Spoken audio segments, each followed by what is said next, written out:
Olá, eu sou a Camila e esse é o nosso Momento Terra com Deus, devocionais diários para cuidar da sua saúde espiritual. Vamos começar? Hoje é terça-feira, 17 de junho de 2025. Superando a culpa. Bem-aventurado aquele cuja transgressão é perdoada e cujo pecado é coberto, e em cujo espírito não há dolo. Salmo 32, versos 1 e 2. A felicidade e liberdade interior vem com o perdão recebido e a culpa abandonada. A culpa, quando saudável, pode ser um alerta para corrigirmos nossos caminhos. Mas quando não é enfrentada com maturidade e graça, ela se torna um cárcere invisível. Aprisiona a mente, sufoca o coração e bloqueia a nossa capacidade de avançar. Superar a culpa não é esquecer o que aconteceu, é transformar o peso do erro em aprendizado. É abandonar a condenação para abraçar a renovação. E isso começa com 3 passos fundamentais. Reconhecer, assumir que houve o erro é essencial. Mas reconhecer não é se autoflagelar, é apenas o início da restauração. Arrependimento e responsabilidade. O arrependimento genuíno gera mudança de postura. A responsabilidade não vem acompanhada de vergonha, mas de disposição para recomeçar. Aceitar o perdão. Esse é o ponto que mais bloqueia a libertação. Muitos até pedem perdão a Deus, mas não conseguem recebê-lo. Aceitar o perdão é um ato de fé. É crer que a graça é maior que a queda. Ainda que os vossos pecados sejam como a escarlata, eles se tornarão brancos como a neve. Isaías 1, verso 18. A promessa de Deus é clara. O perdão não apenas encobre, ele transforma. Para superar a culpa, é preciso seguir determinados passos e estar disposto a enfrentar a dor da superação. Isso assusta, porque a culpa nos incapacita, produzindo o medo de errar e sofrer de novo. Porém, precisamos seguir a estratégia da escada. Olhar para um degrau de cada vez e não para todo o caminho.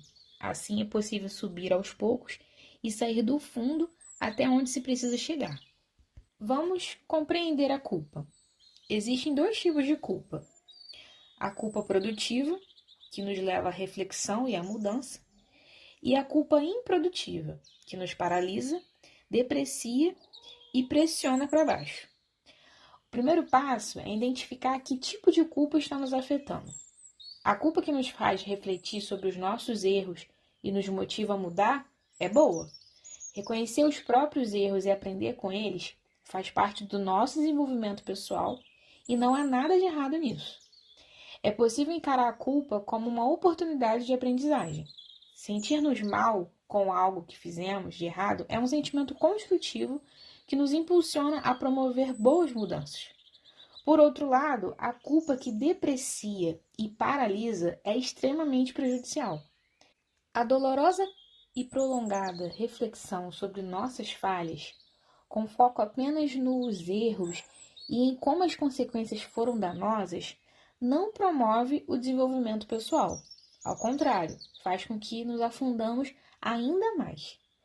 A culpa improdutiva, ela é paralisante e deve ser superada.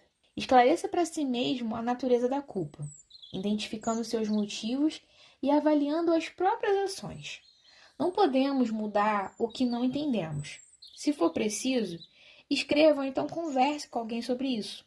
Coloque tudo para fora. Chore quantas vezes for necessário. Não fuja da dor. Deixe-a fluir, pois a dor precisa seguir um caminho para nos deixar. Quanto mais tentamos represá-la, mais ela nos machuca. Assuma a culpa e as consequências. Não negue a culpa e nem lute contra os fatos e a realidade. Se de fato houve um erro, então não fuja dele. Entenda que todos cometem erros e que as atitudes têm consequências. O que passou não tem mais volta. Não se pode mudar o passado, mas é possível viver um novo futuro a partir do presente. Compreenda que tomamos mais decisões em alguns momentos da nossa vida e que, inevitavelmente, seremos assolados por essas consequências. Se houver perdas irreparáveis, não há outro jeito. teremos que conviver com elas para o resto da vida. Embora seja doloroso no início, é libertador falar sobre isso para si mesmo. Aceite quem você é e reconheça suas limitações. Se tomou algumas decisões erradas ao longo da sua história, agora elas são uma oportunidade de aprendizado. Aceite que isso não é uma garantia que a gente não vai errar de novo, pois não existe vida sem erros. Anote claramente as consequências dos seus erros. Leia para si mesmo e depois jogue fora. Não adianta ficar remoendo isso. É hora de aceitar, superar e seguir em frente. É hora de tomar a decisão de fazer algo novo.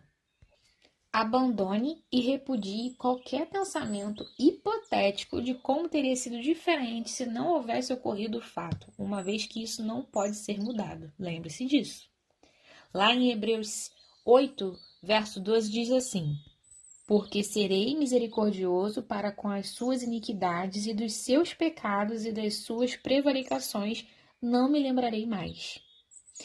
Deus não é como o ser humano que guarda rancores. Ele apaga a culpa. Pratique a reparação. Essa parte é mais difícil, já que nem sempre é possível reparar todos os danos nem recuperar as perdas, embora sempre exista a possibilidade de reparar alguma coisa.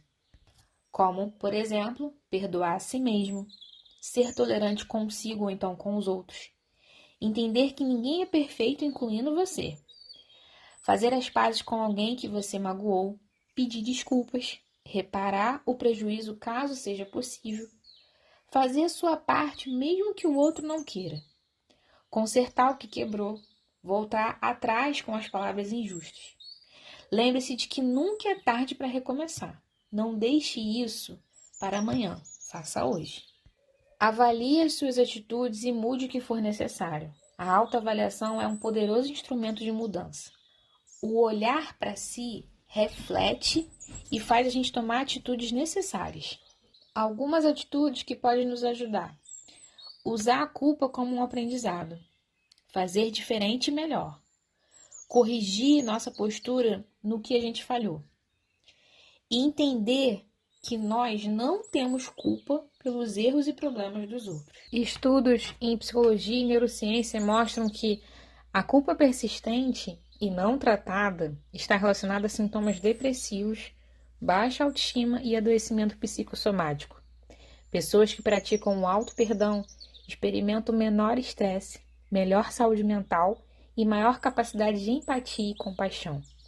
O processo de perdão pessoal tem sido estudado como um fator determinante na cura emocional e até mesmo na regeneração de áreas do cérebro relacionadas ao sofrimento emocional. Troque a culpa pela responsabilidade. Use uma estratégia construtiva com suas emoções. Troque a culpa pela responsabilidade. A culpa, ela paralisa, a responsabilidade movimenta. Enquanto a culpa nos deixa estáticos, a responsabilidade nos impulsiona a alguma ação. Quando somos responsáveis por algo, procuramos fazer o que é preciso. Responsabilizar-se significa mais do que apenas aceitar o que aconteceu. É preciso ter consciência do passado, mas não ficar preso a ele. Enquanto a culpa fica presa no que ocorreu, obscurecendo a nossa visão, sem perspectiva de futuro, a responsabilidade está conectada ao presente e vê as possibilidades que podem ser aproveitadas. A culpa aprisiona, a responsabilidade liberta. Em vez de alimentar a ideia do eu sou culpado, mude o pensamento para sou responsável pelos meus atos. Agir com responsabilidade é um desafio, porque significa abandonar uma postura vitimista para adotar uma posição de autonomia e plena consciência sobre os seus atos.